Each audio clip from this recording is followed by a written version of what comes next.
New Jersey school chief stunningly victim blames bullied teen Adriana Kuch's suicide on drug use and dad's affair. I think that's a very callous, insensitive, and irresponsible stance to take from someone who is responsible for the safety of hundreds, maybe thousands of children, instead of admitting to the ineptitude of himself and his staff for not being more vigilant and exercising more control over what goes on in these hallways and these classrooms. A New Jersey school superintendent shifted blame for 14-year-old Adriana Kuch's death onto the bullied teen and her devastated dad, claiming the youngster used drugs and that her father's affair led to her inner turmoil. What I'm not understanding about this is, how can the school know so much? How can the school know about the potential drug use? How can the school know about the bullying? How can the school know that there was instability within her household and not know that any one of these things alone makes her an at-risk teen?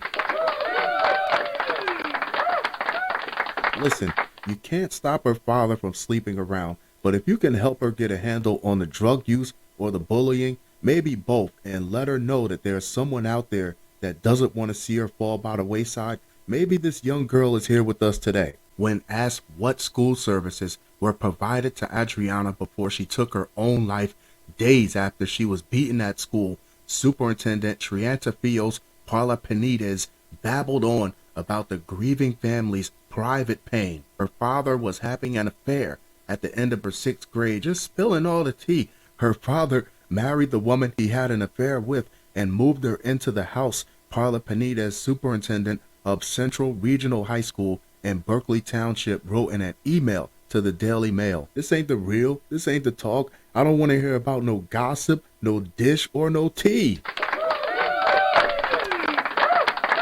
I need one of two answers. What did you do?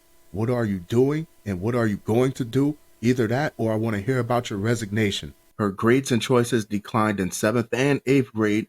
We offered her drug rehab and mental services on 5 occasions, but the father refused every time. He said, which may be an issue, but what does that really have to do with the bullying at the end of the day? The administrator then sunk deeper into the dark revelation, claiming the alleged affair played a role in the death of Adriana's mom. We tried helping her several times, but mother's suicide was a major reason she started making poor choices, the school official said. And it's saddening for this girl to lose her mother only to be in a situation where her father might seem a little preoccupied, to say the least. But the bullying happened on school property. The bullying happened on your watch. And let's say school is the only place she could go to for a few hours to get away from her home situation. Now they're beating on her at school. That's incredible odds stacked against any teenager. Adriana took her own life in a closet 2 days after a video was posted online of a group of girls attacking her in a school hallway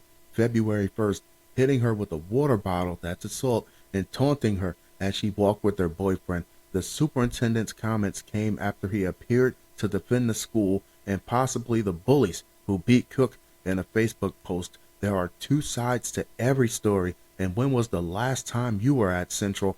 Parlapanides responded after an angry parent said he'd never send his children to the school following Adriana's brutal bullying.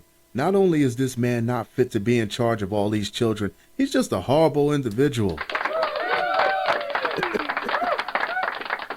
I knew in the beginning of the article he was giving off spineless, self-serving vibes, but you're always surprised to hear somebody show their true colors in such a fashion. Adriana's heartbroken dad, Michael Cook, denied drug counseling was offered to his daughter, who she said had merely been experimenting with a weed vape like plenty of other teens her age. He's pretty much blaming her.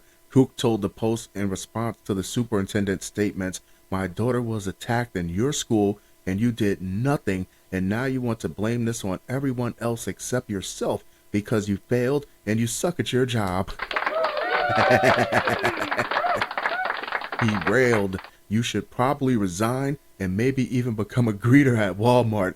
I don't give an expletive," he fumed. Man, this guy is such a sleaze. If he was a Walmart greeter, he wouldn't check any receipts, and when everything came up stolen, he'd blame it on self-checkout. That's the type of person we dealing with here. Cook told the Post Parlapanides was showboating for the media. I believe it. and insisted the tragic death of Adriana's mom was unrelated to his daughter's suicide. Adriana's mother's passing 7 years ago has nothing to do with why she passed now.